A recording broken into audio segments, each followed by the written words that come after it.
Hello, welcome to the Motorsport Review. I am once again your host, Perry Brown, and this week something slightly different. Obviously, no Formula One. Yes, just one more week where there's no Formula One before we get into the triple header, the final section of the championship, and we will know who our driver's champion is. So 3 full-on weeks coming up, but a bit of a break obviously means we get to look at something else. Now, a few weeks ago, I wanted to cover the NASCAR Championship Cup Series finale and didn't quite get to at the time.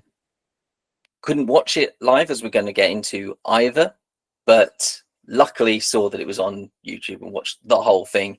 And people that have watched the Motorsport Review since the very start will remember that episode 12, all those months ago, we already looked at NASCAR. It was the only series so far where we've been a bit negative, shall we say, but I always said maybe it's because we didn't fully understand it and need to give it a bit of a better go. So joining me tonight to hopefully give it a better review and a better send-off than we were able to do in episode 12, 34 episodes ago it was now. So hopefully a bit more refined and a bit more polished. Not that this intro's been particularly great, but joining me tonight is Louis to discuss NASCAR. Louis, how are you doing? Incredible. Thank you very much for having me again. Apologies for continuously bothering you with my participations on the podcast, but it's my fault. I just adored the participation on the podcast and working with you. So hopefully this time I can help shape a bit better your perception on the NASCAR Cup Series. Yes, but no, thank you very much for joining me on this journey and getting involved. I'm more than happy for people to be involved and come on the show. So if you are listening or wanting to have a go at podcasting or being a guest, then get in my emails, let me know. And you can be sat where Louis is and doing exactly that. Just before we started, there's anything you want to ask before we talk about the championship race to give you a bit of a context of what you watched? Well, I think the best way is just to go straight into it. As you're aware, Louis, and as viewers may be aware, I'm not the biggest NASCAR fan, to be brutally honest here, but it's America's favorite motorsport, and there must be a reason for it. So I, as I said before, when we gave it a bit of a scathing review, there was something I didn't quite understand. Something didn't quite gel, and that there was something here I was missing. And I said I would come back and I would watch it properly. So as I've sort of alluded to before, we watched a 20-minute highlight video that they put out, and I've always thought these highlight videos that they put out, they're not particularly great. They aren't edited very well. They miss some of the racing. You're going, hang on, the person I was just watching leading this race is now 17th, but you've not explained any of that. So this time, as I say, went on YouTube and there it was, the full race. So I watched all 3 hours of it, and I'm glad to say I did understand it a bit better. That has to be said. So yes, it did get a bit more love from me. And yeah, so are you a full-time watcher of NASCAR? Are you? Is it one thing that you follow through the entire season? Yeah, I started watching NASCAR when I was a kid. The very first time I watched was in 2008. Let's say a throwback race to the 1994 Brickyard 400 is how they call the Indianapolis race on the Indy 500, but it's called the Brickyard 400. And it was the very first win for Jeff Gordon, one of the Hall of Famers and most popular drivers in the history of the series. That was the very first race I've ever watched. And I religiously started following the Cup Series in 2011 in the racetrack called Iowa. I remember like it was yesterday. The race, the lap it was, and who was leading. It was lap 242, and Jimmy Johnson in the number 48 Lowe's Hendrick Motorsports was leading the race. I remember like it was yesterday. And that season, let me tell you something. If you can find a review of the whole season, specifically the chase for the Sprint Cup that year, it's just incredible, the dispute. I will have to go and have a look and brush up on my history of NASCAR and the Cup Series. Yes, I've done a bit of research ahead of today, mainly about, as you just mentioned, the chase for the Cup as it used to be known.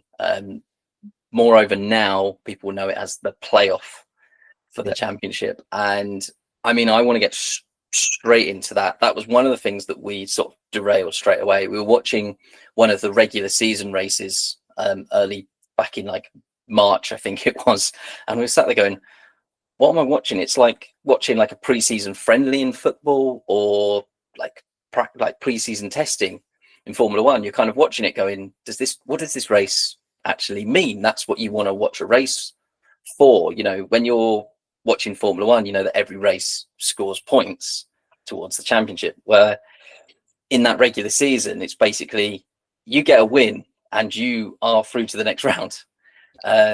So talk us through that format a little bit. So it's not just, okay, I've won the first race of these 26 regular season races, I can just go home now.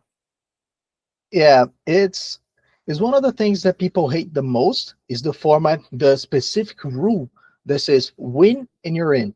No matter the position you are in the championship, can be leading or it can be dead last. You win one race, you get an automatic spot on the 16 drivers eligible for the playoffs. That's something every single fan hates. But when you look from a business and marketing standpoint, there's somewhat of a value for a team to sell sponsorship, to get a better view of themselves. If they say, we are a playoff team, it sounds different. It sounds more important. So they get a better coverage. They maybe get a better deal from sponsorships. But previously, there used to be a rule that you needed to be inside the top 30 in points to be eligible for the playoffs. But prior to that was the chase, how you mentioned it, there was just 10 straight races, one reset points. Everybody was on the exact same points, equal footing, 10 straight races to see who would be the champion of that season. That used to be the format, and only the top 12 drivers on the standings were eligible. You winning didn't matter. You won a race, it didn't qualify you. You needed to be inside the top 12. But there was an issue. When they applied the rule when you're in, one driver was out, Jeff Gordon.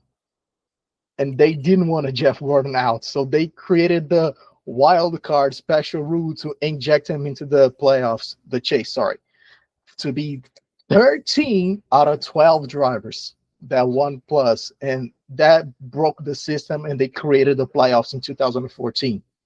And that's where we can say the S hit the fan, because the playoffs, they are exactly what you mentioned about the Premier League sports.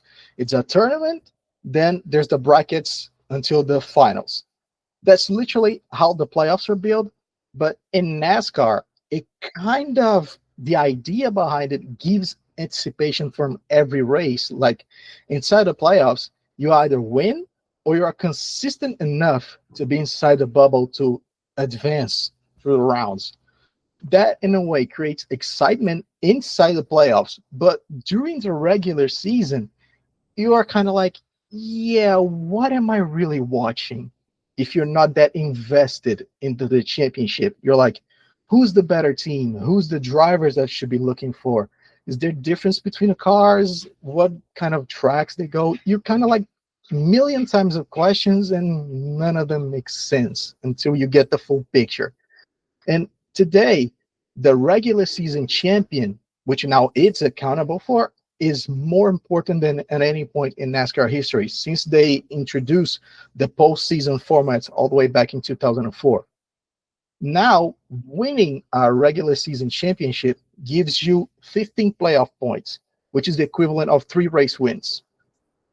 So winning that championship is going to give you those points that's going to be carried out through every single round until the finals if you qualify, if you get the spots or you winning the races.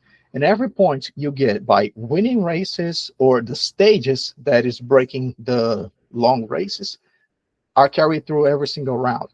That's something that's very divisive between fans, the stages, the stage breakers, the win you're in, and the playoff as a whole.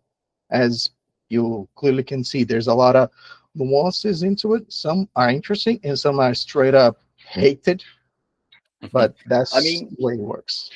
I mean, the positive is you get to the final race and there's 4 drivers that could be champion on that day. Formula One, you know, we can hope that in Abu Dhabi there's 3 drivers that will be in the championship. More than likely, if it isn't 1, it will be 2 at most. So being able to say, from the start of the season, well, it's guaranteed that we'll have 4 drivers in that championship playoff, that championship race, to decide who's your champion. It's a big benefit. They can say, well, they can sell tickets to that race more expensive. Say this will be the decider ultimately, because Abu Dhabi pay more to be the championship deciding race in Formula One, with inverted commas, but they might arrive there, Formula One, and it be a dead rubber. No one's really deciding. Might be the playoff for like who finishes second in the championship or who can get 6th in the constructors. Not that it makes it any less interesting a race, just that it doesn't quite contain that same gravitas that Abu Dhabi will be hoping for. So it does guarantee that, but to me it feels a bit manufactured. As you say, it's divisive. It's I'm unsure. I can see why people are against it, and it felt like when I was watching the coverage, it felt like they were trying to justify why we had each of these 4 drivers that we'll get into in a second, and why they were there, why they'd earned their right. Because again, this is another argument I don't get about Formula One, when you see people arguing online, like saying, oh, Lando Norris doesn't deserve to be champion. Well, he does. If he's got the most points over the season, he does. And it was an argument in 2021, Max Verstappen, Lewis Hamilton, they don't deserve. Well, actually, they do. If they finish the season on top, that's that, really. Say what you want about how that finished. Anyway, we're going a bit off tangent there already. So yes, we arrived in Phoenix, the final race of the championship. As I say, guaranteed to have 4 contenders. Louis, run me through these 4 drivers that arrived, because as I say, I came completely fresh. I came in thinking that I was going to be a Jimmy Johnson supporter or Jeff Gordon. They weren't there racing. I thought, okay, I need a new name. I knew one of them from the Indy 500, but run me through all 4 of them, if you will, please. Okay, so the 4 drivers that were there, they are most likely throughout the whole year, you can say they were the top 4 performers. You had William Byron in the number 24. You had Kyle Larson in the number 5. Both drivers are from Hendrick Motorsports. Then you had the Toyota. The number 19 was Chase Briscoe, and the number 11 was Denny Hamlin. All of them, they perform at different levels throughout the whole year. At the beginning of the season, it was Christopher Bell in the number 20 that was like on fire, winning multiple races in a row and opening up a massive gap to the others. And then it started to be more like Kyle Larson, then became Denny Hamlin. He's the winningest driver on the season with 6 wins. And then it started to build momentum towards Chase Briscoe. He was getting multiple consecutive finishes inside the top 5. There's a stretch where I think he was 11 consecutive races inside the top 10, maybe. And inside those races, it was like 5 or 6 times inside the top 3, including race wins. So that kind of consistency propelled him as one of the protagonists and favorites for the championship. So those were kind of the top drivers throughout the whole year. And getting there, the premises for the race was like, for the technicality of the track, because you saw the Phoenix is not your typical oval. They can cut that track like whatever the hell they wanted. And you saw after they crossed the start finishing line, they literally ran across the track like there's no rules. That's called the dog leg. They can use it to cut time and gain an advantage. It doesn't give you a lot of speed, but it gains you time to make a move on the other turns. That only happens on the reconfigured layout on this track. It wasn't like this. The old Phoenix was more single line, single groove. And there's the saying in NASCAR, the bump and run, when you use the bumper on the back of the other car just to destabilize it enough to move them out of line and you can go through. It used to be this kind of a racetrack, still is, but not to the same effect now that there is multiple lines they can run and go for moves that previously you couldn't. But moving back to the drivers, the favorite going for the race because he had the most time to prepare was Denny Hamlin. The previous round, the round of 8, he won the very first race in Las Vegas, and that gave him 3 weeks to prepare the setup for the race car they were gonna get in Phoenix. And the previous few years, every single driver who won in Las Vegas or the very first round turns out to become the champion. 22 was Joey Logano. 23, it wasn't Joey Logano, but it was his teammate Ryan Blaney who came clutch. Came clutch is the expression that when it's like that time, it's now or never, it's do or die.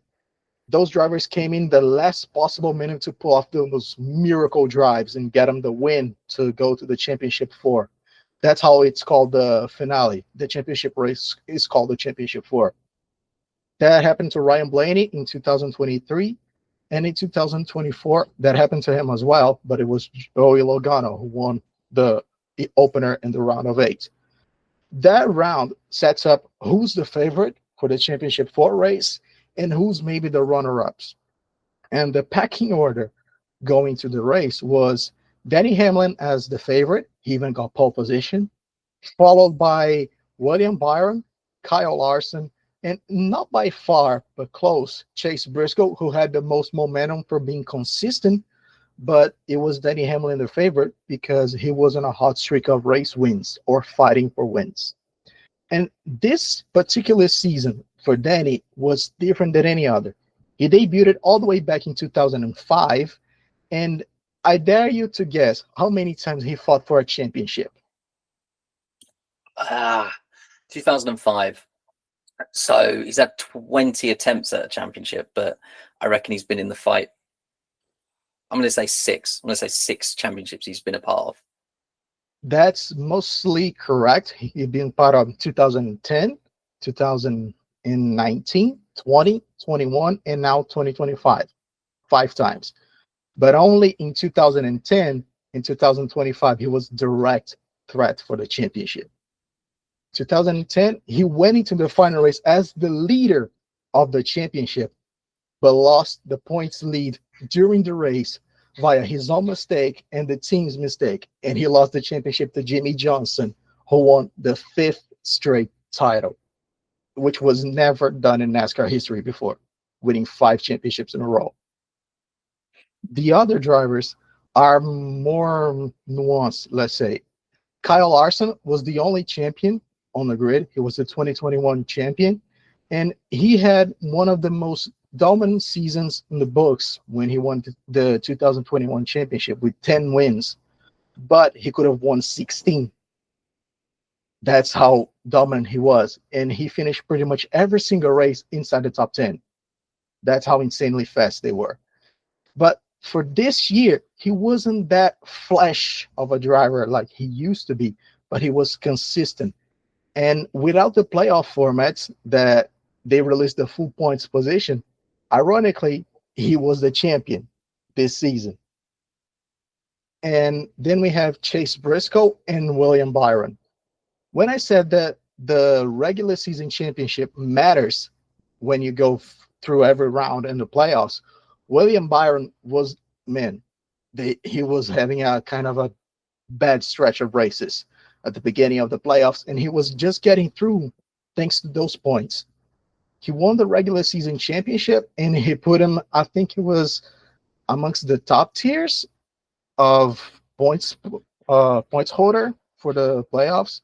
And going into Martinsville, that was the race prior to Phoenix, he was basically on a must-win scenario. He was out.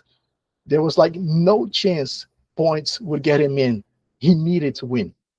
And the same would go for his teammate, Kyle Larson. Both of them were like in a do-or-die situation. The only one that was safe was Denny Hamlin and, ironically, his teammate, Chase Briscoe, who won a race as well.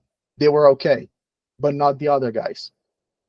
And a factor that always contributes on those final races is Team Penske, the number 22 and the number 12. They are always factors on those so-called short tracks that is under a mile. So tracks like Phoenix, those Mustangs, they are always fast. They're always under dispute. So for the guys and Hendrick to get a win there, especially on the late race, was very challenging. William dominated the race, and he needed to swept the stages, get the extra points, and the win to qualify. Second place wouldn't serve him anything. And Kyle needed to be inside the top 10 in scoring points on every single stage and finish the race at least inside the top 15 to qualify for the championship four. That's the pressure that was on them. They done it literally on the last possible second. Byron won the race, overtaking Blaney in the number 12 in the last couple of laps and just drove into the sunset, completely dominated. And Larson fought his way through the field again to finish inside the position that allowed him to go to the championship four by barely, I think it was 4 points, which was basically nothing. He won those points in the stages.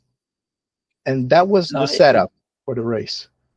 And I think that's probably why, like, skipping ahead a little bit to what happened in the end, people going like, well, he shouldn't, I'm not going to say who it was, but saying, oh, he should have been champion because, oh, he barely scraped through this stage. But the fact is, when you've got these gates, if you like, where you've got to be so far, like in the top 8, top 12, top 4, or have won a race by a certain date or time or race, you can scrape through. It's kind of, again, to bring it parallel to Formula One, because a lot of listeners will be Formula One fans and maybe not NASCAR fans.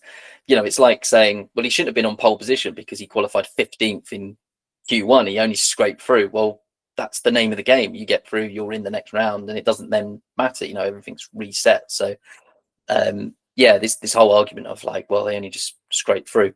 But I think, again, when I think of playoffs, I think of teams or individuals that can win everything, can be utterly dominant through the season, have no issues, and then that final day it all just go wrong.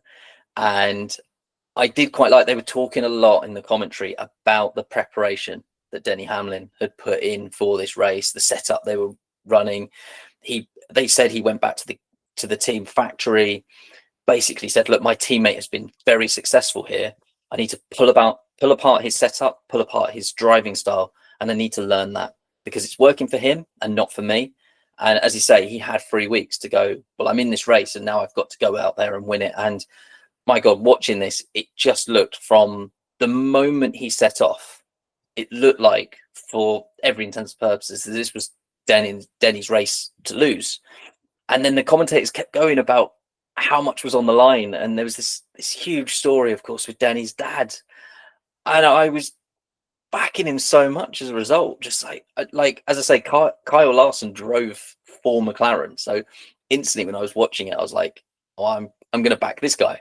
But the more I heard about Denny Hamlin, the story, his dad being terminally ill, this was his last chance, how long he's been in the fight, the lawsuit, we haven't even got into the lawsuit yet. I didn't know he was involved in other teams that he's not racing for. It was just kept going on and on and on. And the closer it got to the finish, and I thought, he's going to do this, I was so happy for him. And then it just got turned, didn't it? Right at the end. I mean, yes, I don't even know where to start with this race. Let's talk about the race format a little bit more at this point, though. I've skipped ahead to the end of it, but much like the season, the race is kind of broken up. It's not just it's 312 laps, start, finish, go.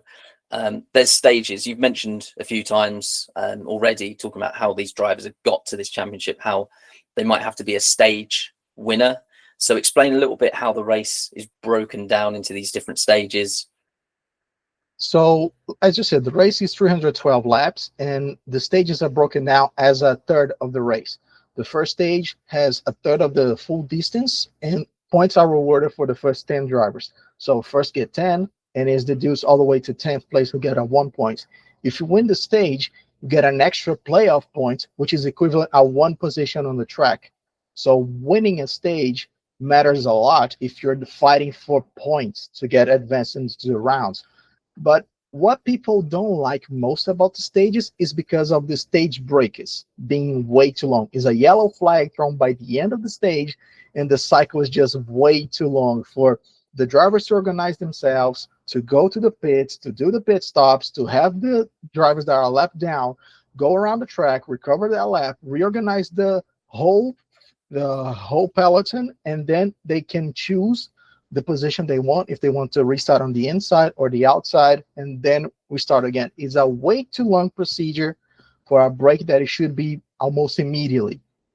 So many people don't like stages because of this, but they help in the sense of making the race a bit more, let's say, alive.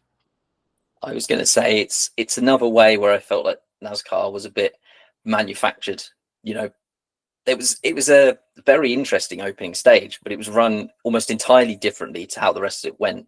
Again, to draw a parallel to F1. Sorry, I'm hoping I'm not dumbing it down, but I like to have comparisons to, Mhm. as I say, what people might watch. It felt like a sprint race, felt like a Formula One Yeah. sprint race. It was like no pit stops, just go out there. You whatever tires you've got on, they've got to make it through. And later on, we'd see them sort of pitting every 30, 35 laps. Well, this first stage was only 60, so you'd think they'd pit halfway through, but they just ran the 60, all 60 laps. There was, I would say, very little really happened until the last 10 or so laps. Again, Denny was leading it through, and then William Byron then had like a really good late race pace when those tires were just clinging on.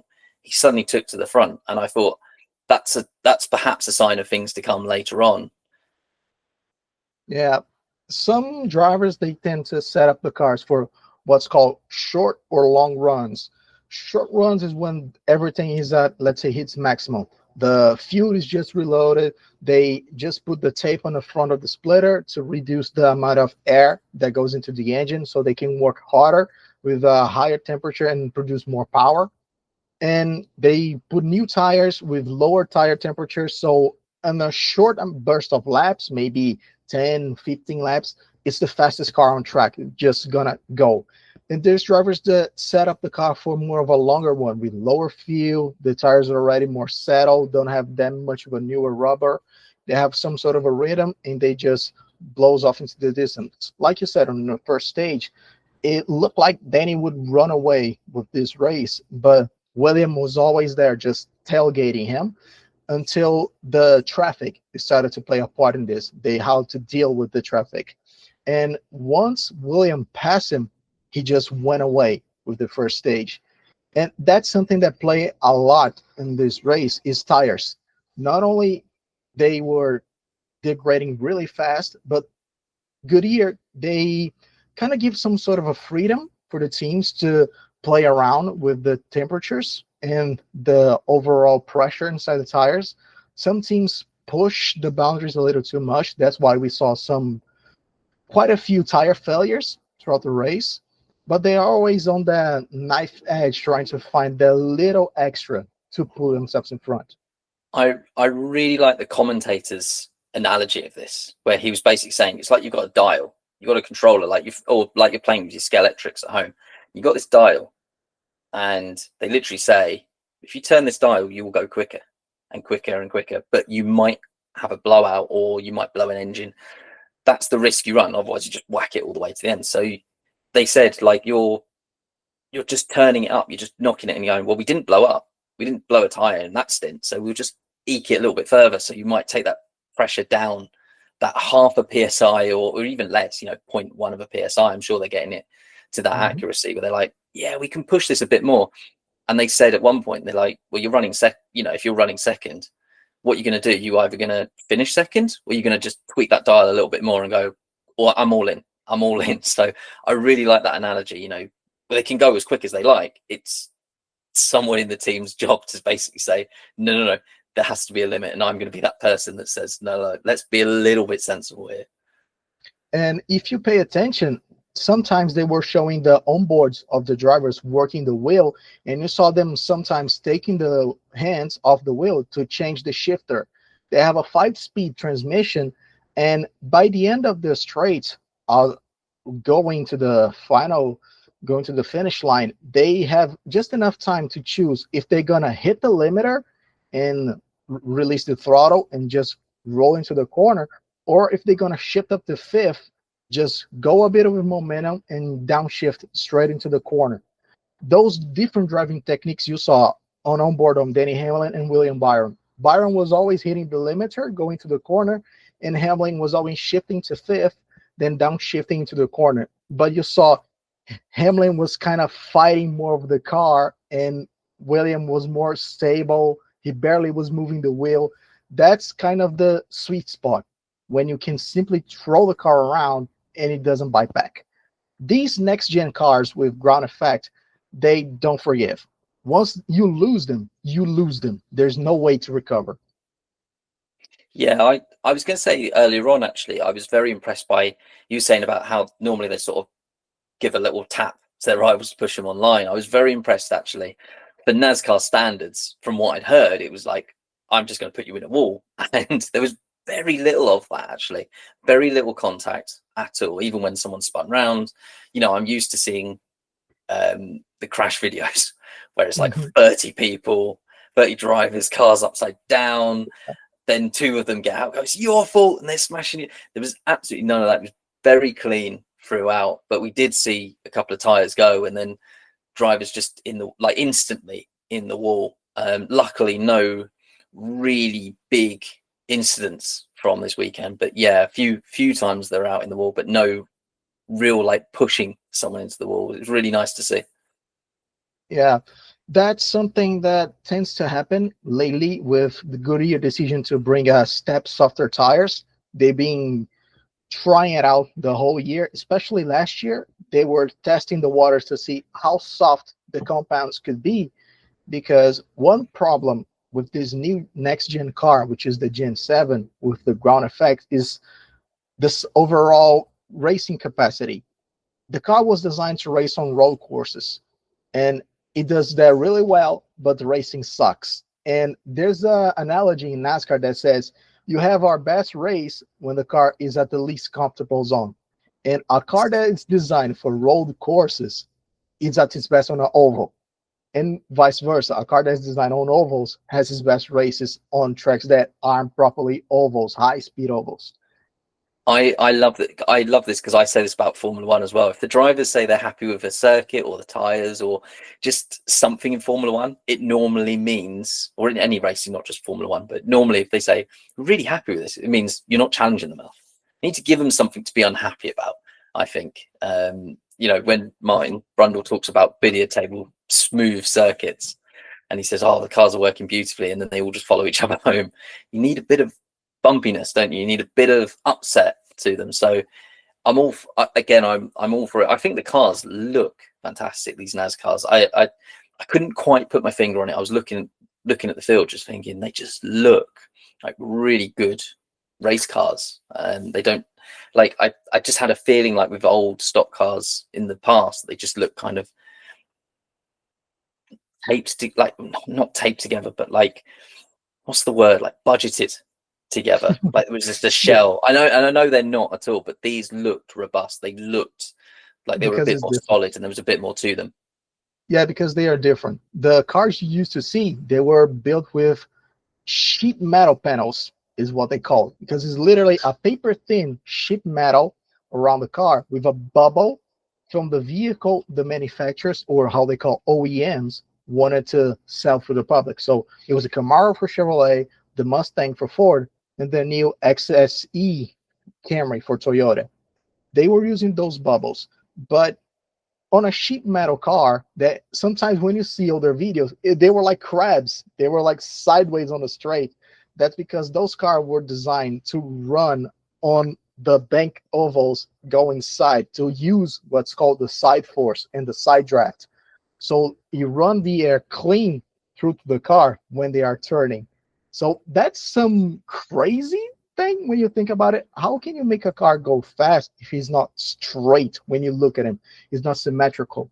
But that's something you see on those new Gen 7 cars. They are symmetrical, they're straight. So they look more robust because they are made of carbon fiber. The whole body is composed of carbon fiber. So there's a clear difference on them. They are more robust. They can absorb more damage from the impact from crashes. If you, like you say, you saw the videos and compilations on crashes, that happens. in NASCAR, but it's not on every track. There's specifically track that happens is called super speedways or restrictor plate tracks, where they limit the amount of power for the cars, but they use high downforce setups. And the crashes there happen and they are very big, especially on these cars. I was again another factor, like when they're spinning around and all the flaps come up and stop the cars from spinning and hitting walls too much force. Again, this is something that's been around for years, but it seemed like there was more of that. So I mean, safety, bulky cars, it's all going the right way, the way it should go. I think people complain about halo, whatever, aero screen in IndyCar, whatever it might be, but I think that's the way it should be. When you've got drivers that are willing to get in these cars and go race at 300 kilometers an hour or whatever speed they're achieving in these, risking their lives, they have to be safe. People say maybe that's watering down. It just isn't. The racing doesn't have to take from the safety. You can have both effectively. Yeah. If I can pull it back to the championship, so get towards the closing stages, we got, as I say, Denny Hamlin has been leading this race. We're sort of monitoring this gap. Again, I'm not used to watching too much NASCAR, but he had quite often like a 2-second buffer to William Byron.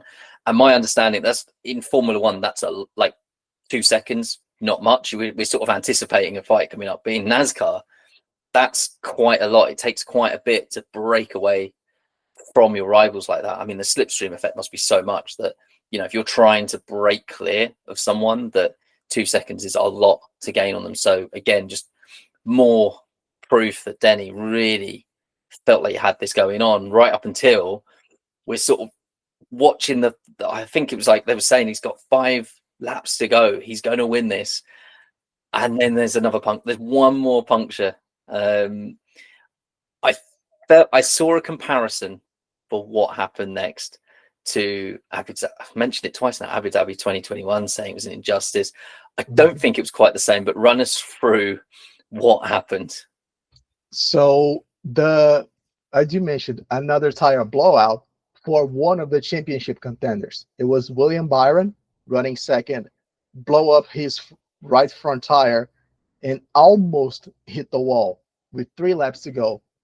And that's where the snowball effect starts, because, okay, it's an overtime restart procedure. So it's the green flag and the white flag. It's 2 laps. It's a sprint.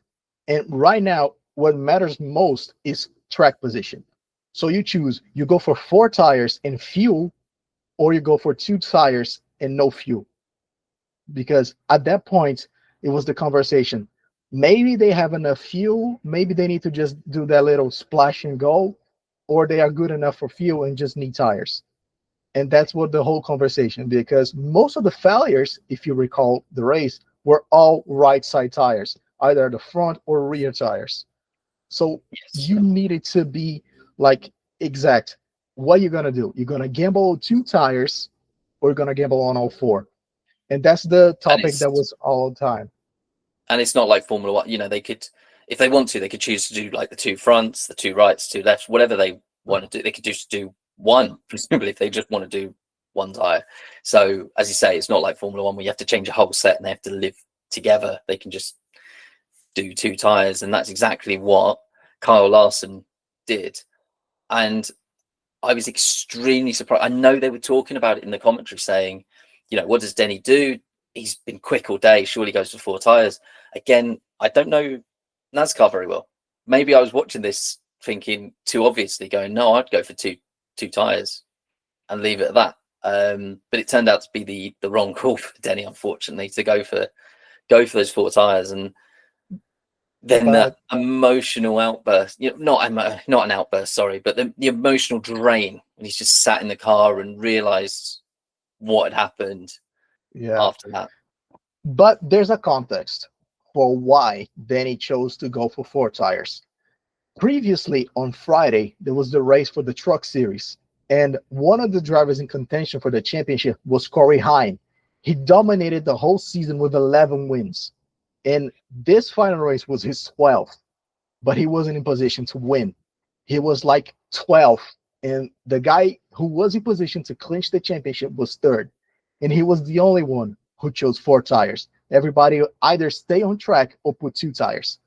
So he went for like the maverick of kamikaze moves in a 7 wide move into turn 3. 7 trucks, side by side by side by side.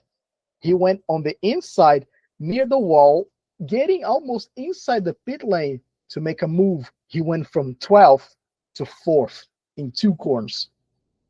That's the Yeah, they did. move that made him the champion.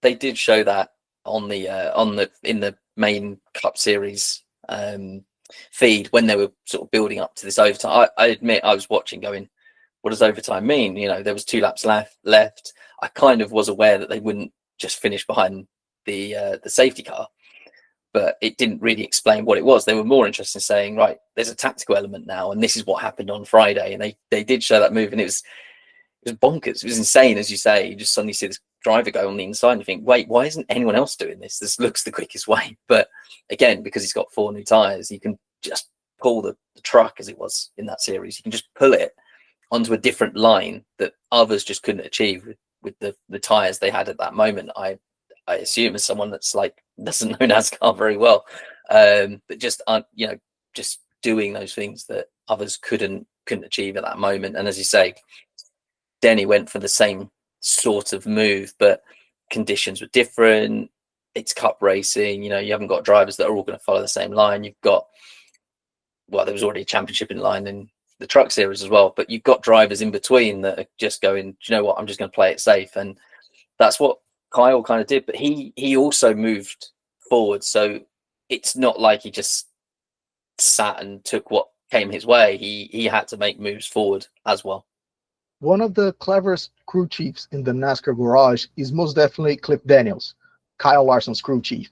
He made the call for 2 tires because he knows at this track, with the fact that track position has, he needed to be in position to capitalize on it, because there were cars that stayed on track. When the restart procedure for the overtime began, you saw there were 3 Mustangs on track before Kyle Larson. Those were the cars that stay on track trying to fight for the win.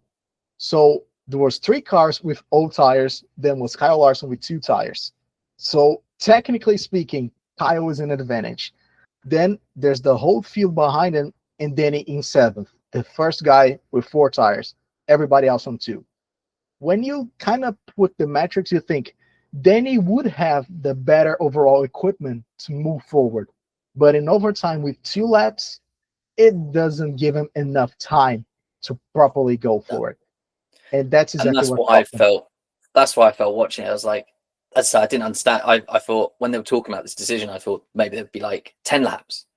That to me sounds like enough time. I've played on Gran Turismo 7. Not Gran Turismo 7 at all. I think it was Gran Turismo 4 had NASCAR cars in there and support, and you had Jeff Gordon doing a bit of a cameo. And racing the NASCARs in that game gave me an appreciation for what they have to do, and how you can't just walk up to someone, you like, just through being quicker. But you got to time your slipstream and getting past, and it would take laps for that to happen. So again, I was just watching thinking, well, even if you got all 4 fresher tires, and again watching Heim do that move, as I said, I just couldn't possibly see it panning out. And I just felt, as I felt awful for him when he's just sat in the car. And he's obviously had interviews since saying, like, I don't know if I'll race next year. I think he's since said he will come back and he will race in 2026. But I can imagine, we sat and watched Lewis Hamilton, mention it again. We sat and watched him go, I don't know if I can come back. How do you come back from this? I was this close to a championship, a first championship. Watch, like, my dad being able to see this, and it just had the rug just so cruelly pulled out from underneath him. Call it fake, call it fabricated, whatever you will. It was real. Like, that feeling was real. That cannot be made. That cannot be manufactured by rules. That was a very real emotional moment. And yeah, as happy as I was that Kyle got the championship, I just couldn't help but feel for Denny in that moment. So it was good watching this race. I'm really glad that I've given NASCAR another go for this season. My overriding feeling though on NASCAR is still that there's 36 races a season. Yeah. If you want to watch NASCAR and you feel like you're going to get into it, 36 weekends a year is a lot to commit to. And the It's in races the are long. it's The a long. races are They long. had like we in Formula One we get like a triple header and we're like, oh, we got 3 weekends in a row, and they had something like 24 races back to back to back to back every weekend, giving up 3 hours of your time to watch NASCAR, which is There's a some lot races of that time. can go to 6 hours, and that's the insane part. There's races that can My go God. this far. And you've got to give it to the driver. Like for a driver to be on an oval, just, it might even just be turning left, turning left, turning left, until you've actually, as I say, give it a go. There's the F1 25, because I've got it arriving at some point. The NASCAR 25 game, give it a go. It's not just turning left, turning left, turning left. It's holding a line. It's feeling the car develop through a race. 6 hours racing, that's a long time to be at that heightened sense that driving puts you in. So yeah, really gotta hand it to them. But my overriding sense is that, or the question I'd ask of this format if it remains, why would I watch the 35 other races if I can just turn up at the last race and go, right, who am I for? Who are the 4 that have been there this season, who have earned the right for me to now back them in this one race? So again, questions asked about the format, but I'm glad we gave it another chance. I enjoyed it a lot more than the first time we reviewed NASCAR. So. Maybe next year things are going to be better, because this past 3 years, as I mentioned, that drivers from Team Penske won the championship. They are statistically improving the 3 worst championship seasons in NASCAR history. In 76 years, the 3 most recent championships are the worst.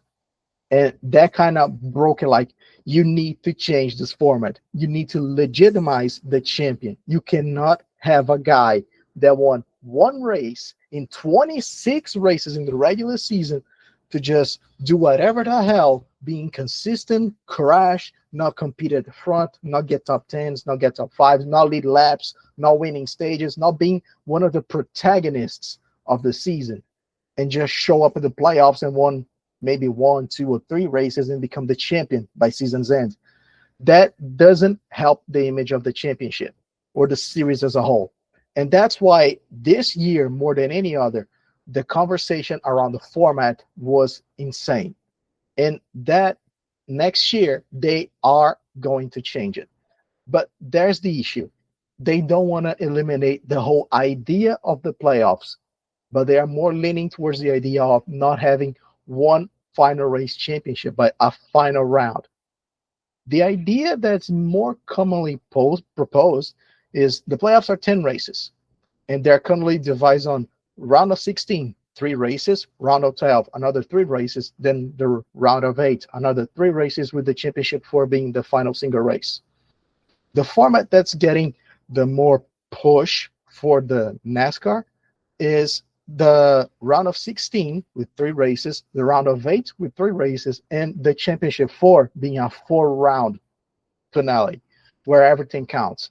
The points from the stages, the points for the win, not locking in anything, running points, those 4 races with the whole reset from those 4 drivers. Every single point they earn to the other 30, 32 races on the season counts towards this final championship 4 round. That's the more kind of first line exchange they are planning to implement for next year, but nothing's confirmed yet. Well, we'll keep an eye on that one, because I like the sound of that more. I've got to be honest, that having final races keep me posted, keep me interested in the series right to the end, not just, as I say, don't just skip to the end and go, well, here's the 4 drivers. Make it so that stuff that's going on is relevant, and I think that's it. If we're sat down this weekend watching the Las Vegas Grand Prix, which we'll be covering next week, handy little segue. If we're watching this race next weekend, saying, yeah, but McLaren have already got both their drivers in the championship decider in Abu Dhabi. Max Verstappen's there, and it's whether George Russell or Antonelli will join. You know, just for example, you know, you're sat there going, but I want to see a fight for a win. That's always the way. And who's going to get the 25 points from this race? So I think we're going to cap it there for tonight. Louis, thank you so much for coming along and being passionate about motorsport and NASCAR in particular as well. So yes, thank you very much for sharing that passion tonight. Yeah, my whole pleasure, man. I absolutely love finding new series, and you actually helped me get this kind of wish to find new racing series to get myself involved in them. And it's a really nice feeling when you find something new that adds to your excitement for any kind of motorsport series in the world. That's something really gratifying. It's been one of the best things about this year is just finding, like, sitting down a weekend and going, there's no F1, what am I going to watch? And just picking something. And there's so much out there. I mean, just this weekend gone, I was kind of gutted that we didn't cover the Macau Grand Prix. You know, we had the I don't know if it's still called the Macau Grand Prix, but you know, you've got the GT Masters and you've got, I think it's Formula 4 out there as well, like two big events. And Macau, if you've never, another one I'd say, if you've never driven the Macau track on any simulator or racing game, give it a go, because it's so intense. It's incredible, but you will hate life when you get it so wrong over and over again. But once you learn it and you get it nailed, there's no track more rewarding, I think, than Macau. But there's also no track more scary than Macau, in my opinion, to watch a race. You get scared every single corner. Think, if this guy script this wall, he's going to crash on that, and there's a pile up because it's already happened. Be on GT cars or Formula cars, there's a pile up of cars bound to happen on Macau. Every corner is blind. Pretty much every corner is blind, and yeah, there's been some pretty horrific crashes there in the past. Not that we're glorifying the crashes, of course, but as you say, it's just frightening. It's just pure frightening how quick they go around there, and we didn't cover it. So either something for the future, for the off season, or maybe next year we'll look at that. But there's always racing, as you say, to get inside about and to try out, maybe stuff that we sort of delved into a little bit or not touched on at all. So yeah, there'll be more to come from the Motorsport Review. So please get in the notifications, follow all those bells, those notifications, everything. I'm trying to think what they're called. Give us a follow, give us a like, give us a comment, anything that you can, and we'll keep you posted on what motorsport is out there. From myself, from Louis, we'll be back next week to discuss the Las Vegas Grand Prix, the first, that triple header, and we'll have to think of something in the winter to keep us busy as well. But for now, have a very good week, and this has been the Motorsport Review. We'll see you soon.